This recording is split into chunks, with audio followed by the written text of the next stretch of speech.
Bonjour, bonjour. Coup de théâtre au Pérou. Et oui, je vous l'avais annoncé déjà la semaine dernière, n'est-ce pas? Puisque la dernière vidéo que nous avons faite, il y a eu un nouveau cabinet ministériel qui avait été nommé. Je vous avais averti, ça n'en restera pas là. Il va certainement y avoir des rebondissements. Et rebondissements, il y a eu. Ce cabinet n'a même pas duré 3 jours et le président Castillo a nommé un nouveau cabinet ministériel. Donc là, on est vraiment dans la série Netflix. On a eu des rebondissements, des alliances, des magouilles politiciennes, des trahisons. Ah, c'est fantastique, ça c'est sûr, on s'ennuie pas. Alors, je vous rappelle quand même que la série Netflix, pour la voir, il faut s'abonner à Netflix, ça coûte 10 balles.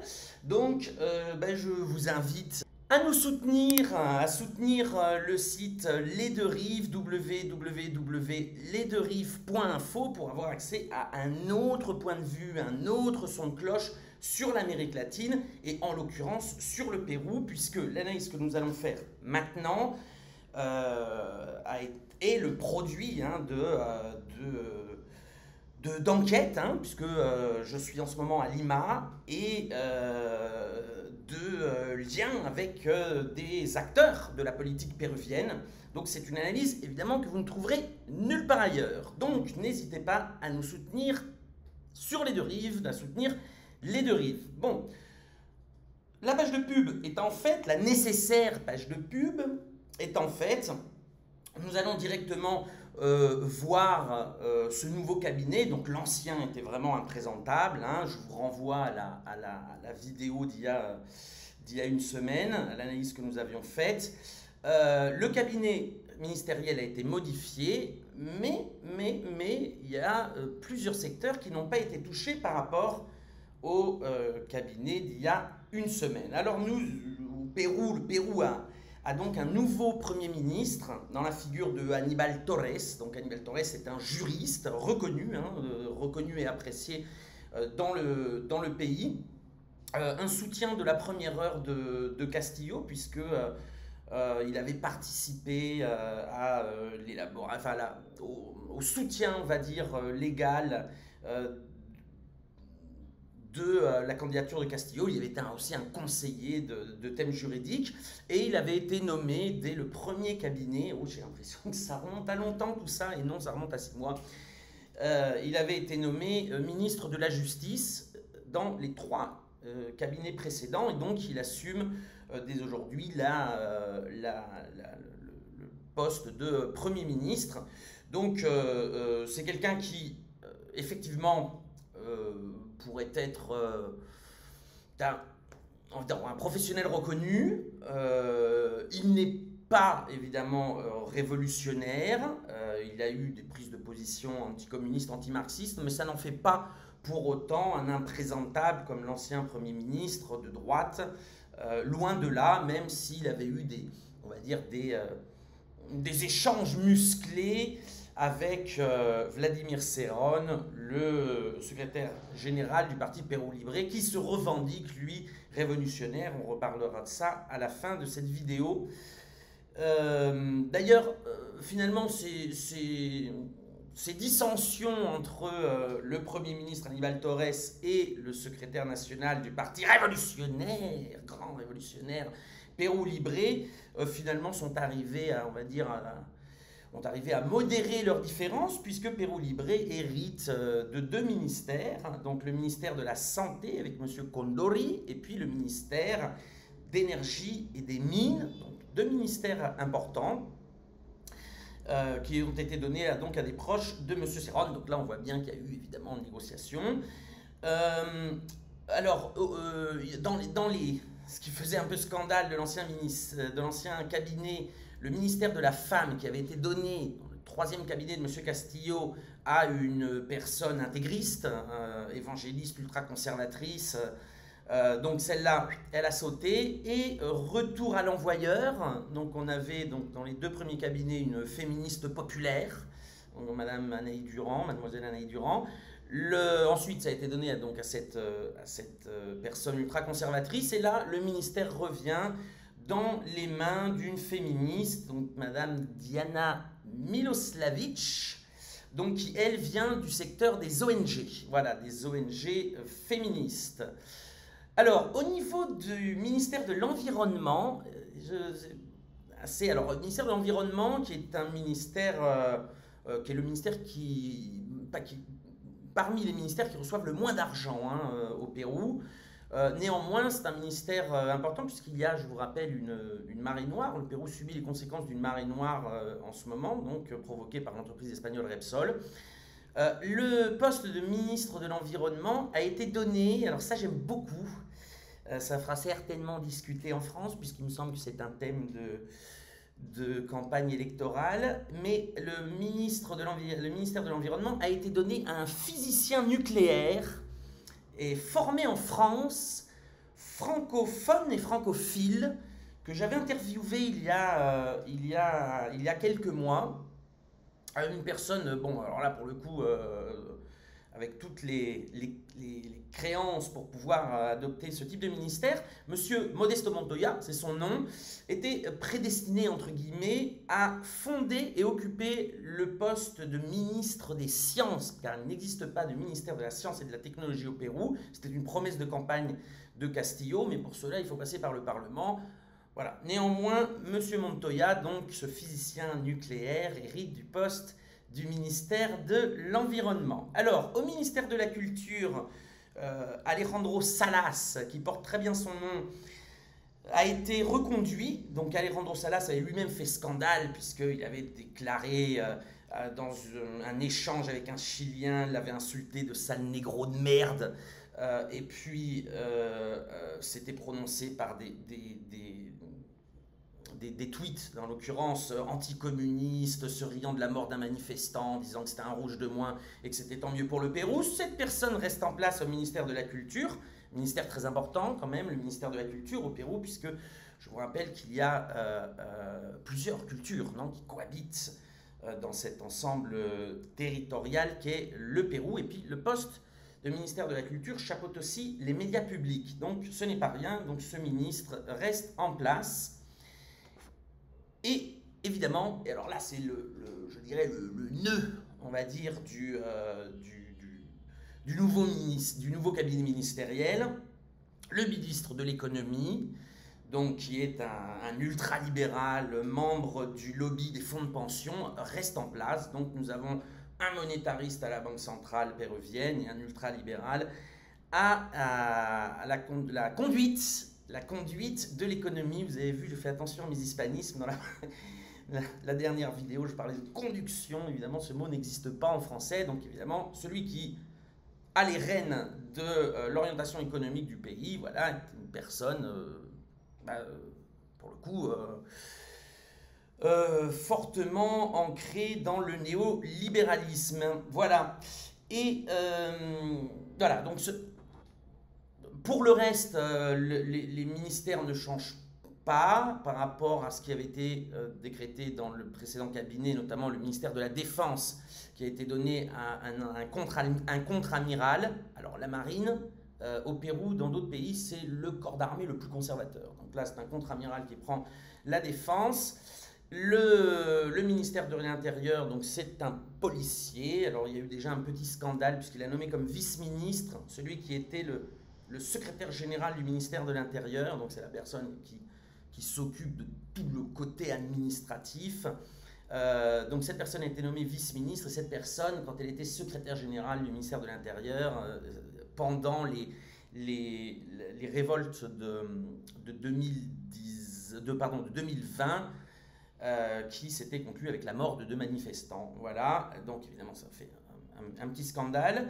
Voilà, donc bon, qu'est-ce qu'on peut voir dès maintenant? Qu'est-ce qu'on peut voir? On peut voir que c'est un gouvernement en recherche de stabilité politique. Et il y avait 2 options possibles, et nous y reviendrons aussi. Soit de mettre un premier ministre ancré à gauche et qui revendique les promesses de campagne et qui fait un cabinet à sa mesure, une option possible. Soit, on va dire, de contenter les différents clans politiques sans tenir compte d'une certaine homogénéisation politique, d'une certaine cohérence, et en donnant finalement des quotas de pouvoir pour pouvoir assurer des votes à l'Assemblée nationale et la survie, je dirais, non seulement du gouvernement, mais aussi de la présidence, puisque le président est sous la menace permanente de procédures d'impeachment venant de la droite et de l'extrême droite. Voilà. Alors ça, c'est un premier constat. Le deuxième constat, si vous relisez tous les articles, les vidéos aussi, mais tous les articles que j'ai faits sur le Pérou ces derniers mois, tant sur les deux rives que sur RT ou dans le monde diplomatique, je vous avais dit que le clivage gauche-droite ou le clivage riche-pauvre n'est pas suffisant pour comprendre la situation politique du Pérou. Et qu'il y a de multiples clivages qui se superposent, des clivages ethniques ou ethnico-culturels, des clivages générationnels, bien sûr, des clivages géographiques, et notamment des clivages donc régionaux entre, par exemple, la côte péruvienne et la montagne. Hein. D'ailleurs, la côte péruvienne avait, dans sa majorité, donné son vote à Keiko Fujimori. Les montagnes avaient donné, et les zones rurales avaient donné le vote à Pedro Castillo. Il y a aussi, évidemment, la disparité entre Lima et les régions et un climat de forte régionalisation qu'on retrouve dans ce cabinet. On pourrait même parler d'une certaine tribalisation de la politique péruvienne, hein, puisque le président, son entourage proche de conseillers, est trouvé non pas sur des clivages idéologiques ou politiques, mais provenant de son village ou de sa région, donc de Chota ou de Cajamarca, n'est-ce pas? D'ailleurs, et c'est important de le souligner, M. Aníbal Torres, le Premier ministre, est aussi originaire de Chota, donc de cette ville dont le président est originaire. Et puis, alors ça ne s'arrête pas sur le président, le ministre de la Santé et le ministre de l'Énergie et des Mines, donc qui sont les ministères dont dispose aujourd'hui le parti Perú Libre, sont d'anciens fonctionnaires de la région de Junín, région qui était dirigée par Vladimir Cerrón, le secrétaire national de Perú Libre. Donc, Junín, Cajamarca, on assiste un peu à une tribalisation de la politique péruvienne, donc sur un des clivages, ça c'est très important. Alors il faut avoir à l'esprit évidemment que la plus grande tribu qui a donné des cadres pour les ministères reste quand même la tribu de l'Université catholique de Lima. Hein. Et oui, ça aussi c'est une belle tribu. Donc voilà, ça c'est important de le souligner. Et puis si on va comme ça un peu dans le symbolico-sociologique, quelque chose qu'il faut relever, c'est que lorsque le président Castillo a fait prêter serment à son nouveau cabinet, pour la première fois depuis 6 mois, il n'avait pas son chapeau si significatif et qui était aussi une revendication de son appartenance de classe et son appartenance aussi régionale, puisque c'était le chapeau des paysans de Cajamarca et du nord du Pérou. Donc là, il était tête nue, voilà. Alors symboliquement, est-ce signe aussi d'un renoncement? Est-ce que le fait d'avoir quitté son chapeau lui sauvera la tête? Et nous verrons dans les prochaines semaines. Voilà. Je voudrais aussi revenir sur cette semaine qui a été une semaine assez folle.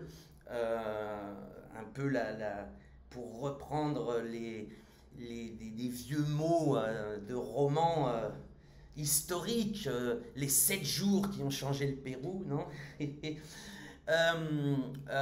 Oui, il y a eu énormément de rebondissements, puisque, vu le dernier cabinet ministériel, la gauche a eu tout de même, les gauches, pardon, ont eu tout de même une réaction épidermique. Pendant 6 mois, ils n'ont pas arrêté de se tirer dessus. Il faut rappeler non, que Perú Libre, donc le parti radical révolutionnaire rouge, plus révolutionnaire que Lénine, avait passé son temps à tirer sur le Premier ministre actuel, entre autres, mais aussi tiré sur le ministre de l'économie. Alors le ministre de l'économie, je l'avais aussi mentionné, c'était un ministre de l'économie de gauche, certes, modéré. Et donc voilà, là il se trouve que Perú Libre n'a absolument rien à dire sur le nouveau ministre de l'économie. Donc ils sont passés, à force de tirer à boulet rouge, de Piketty à Christine Lagarde. Christine Lagarde ne leur pose aucun problème. Mystère des révolutionnaires péruviens. Bon, nous verrons.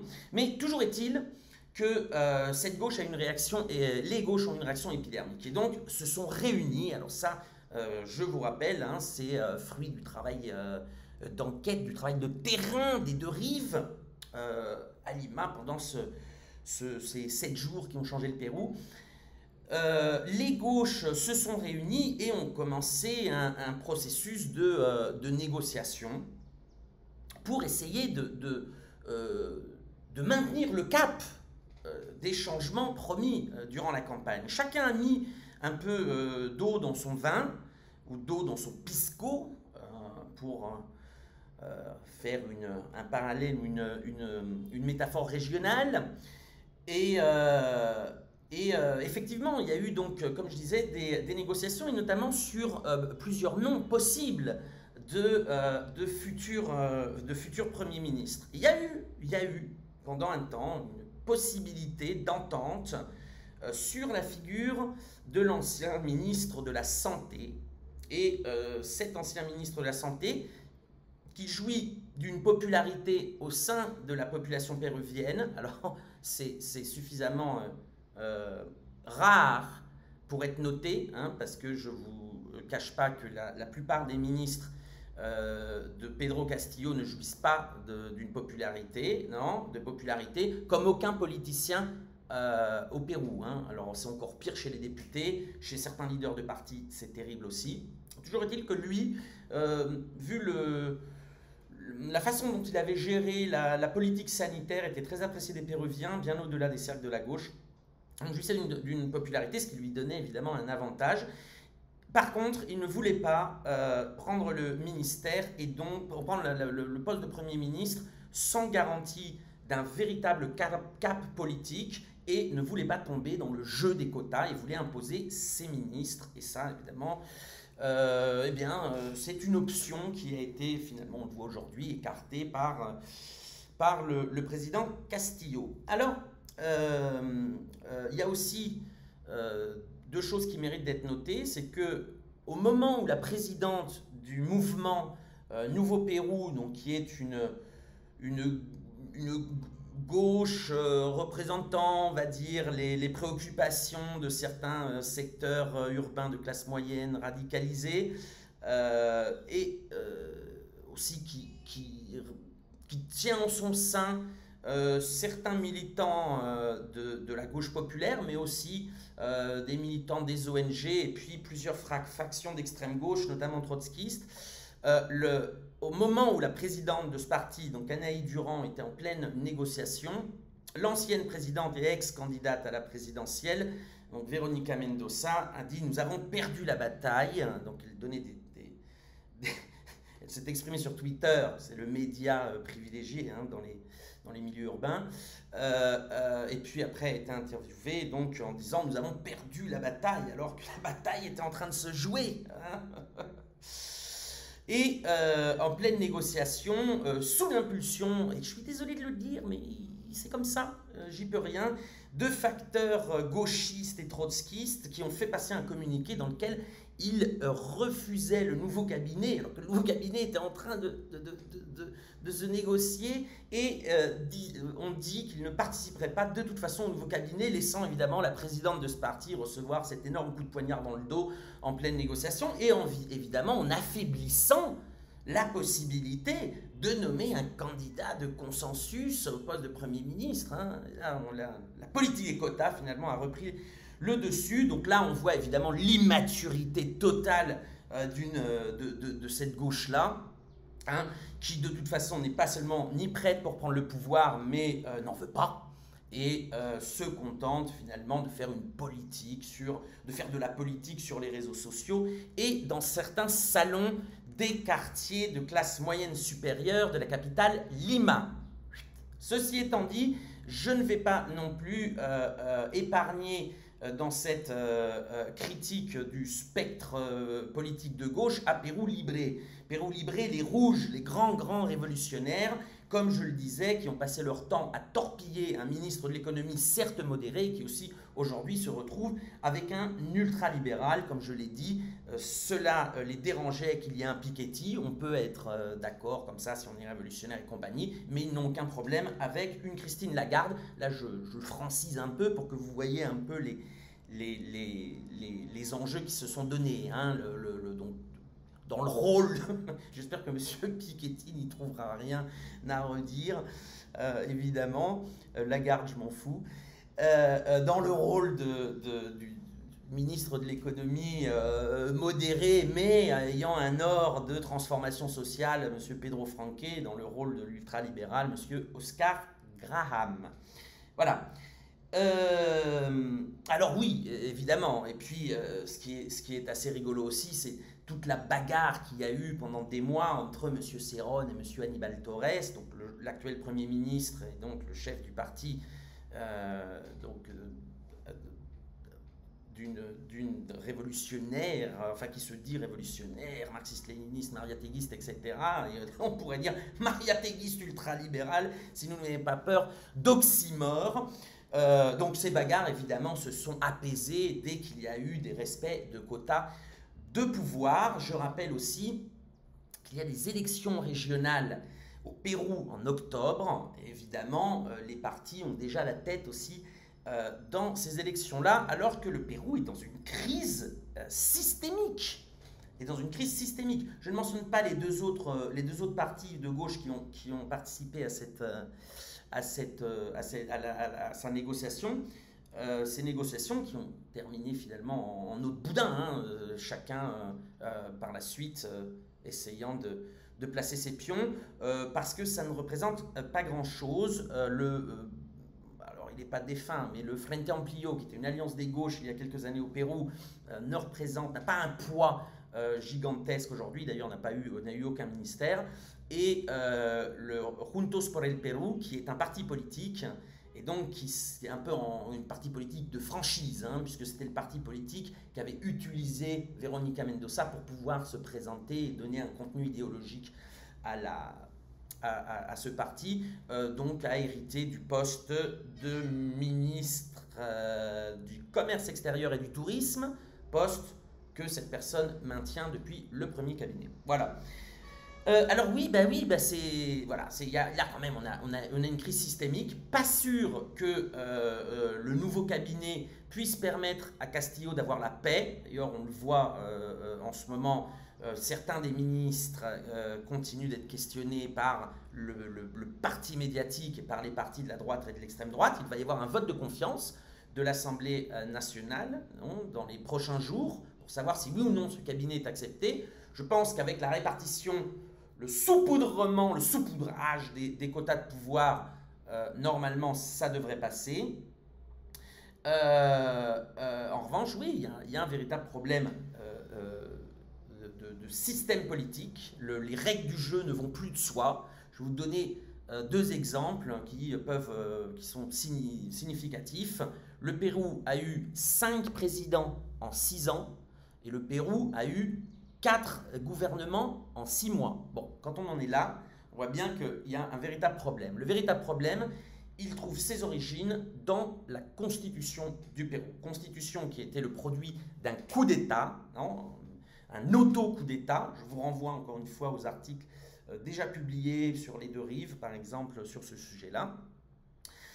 Et dont la charte suprême avait été approuvée par à peine un tiers des Péruviens. Donc déjà depuis le début, cette constitution qui ancre le néolibéralisme dans la charte suprême, cette constitution n'allait pas de soi. Les règles du jeu n'avaient pas été acceptées démocratiquement par la majorité des Péruviens.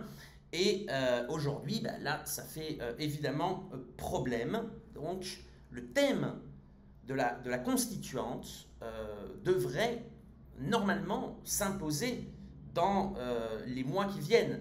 Alors, est-ce que ça s'imposera de soi-même? Je ne suis pas sûr, parce que c'est un thème qui provoque des réactions épidémiques au sein de ceux qui veulent conserver ce modèle. Qui sont-ils? Les élites économiques, qui s'accommodent très bien du modèle néolibéral inscrit dans la Constitution. Toutefois, le Pérou ne va pas pouvoir continuer dans des crises de régime permanentes. Voilà, ça c'est un fait, indéniable. Alors le thème évidemment est très compliqué aujourd'hui, mais c'est un débat que les Péruviens n'envisageaient même pas il y a 10 ans. Non? Donc que ce débat provoque des réactions et des contre-réactions, que 60% des Péruviens veuillent changer ou réécrire une nouvelle constitution n'est pas anodin, et puis que ce thème-là ressurgisse dans le contexte régional. Je pense au Chili, par exemple, qui a eu qui a élu une assemblée constituante. Je pense aussi au Honduras, où Mme Xiomara Castro s'était fait élire sur la promesse d'une assemblée constituante. Alors là, ça coince un peu, ils ont dû faire des compromis pour maintenir l'institutionnalité. Et le thème a été un thème de campagne. C'est courageux lorsque l'on sait que ça a été aussi ce thème de modification constitutionnelle, un des thèmes qui a servi à légitimer médiatiquement le coup d'État contre Manuel Zelaya en 2009, au Honduras. Bon, je laisse les exemples du Honduras, mais enfin, on voit bien que ce thème-là est d'une importance capitale. L'a été au début des années 2000, avec de nouvelles constitutions au Venezuela, en Bolivie et en Équateur, et il revient sur le devant de la scène aujourd'hui en Amérique latine, et je devrais même dire, et ailleurs, particulièrement en France. Voilà. Eh bien, je vous invite évidemment à partager cette vidéo. Je vous invite à nous suivre sur www.lesdeuxrives.info. Et puis, je vous invite évidemment à contribuer dans la mesure de vos moyens pour que cette voix discordante que représentent les deux rives ne s'éteigne pas, car vous savez qu'aucun milliardaire ni aucun État, et je dirais même aucune tribu, ne soutient les deux rives, sauf vous, la tribu des deux rives finalement. Il y en a une, voilà, la tribu de ceux qui veulent avoir un autre son de cloche et un autre point de vue sur l'Amérique latine. Je vous remercie et à très bientôt.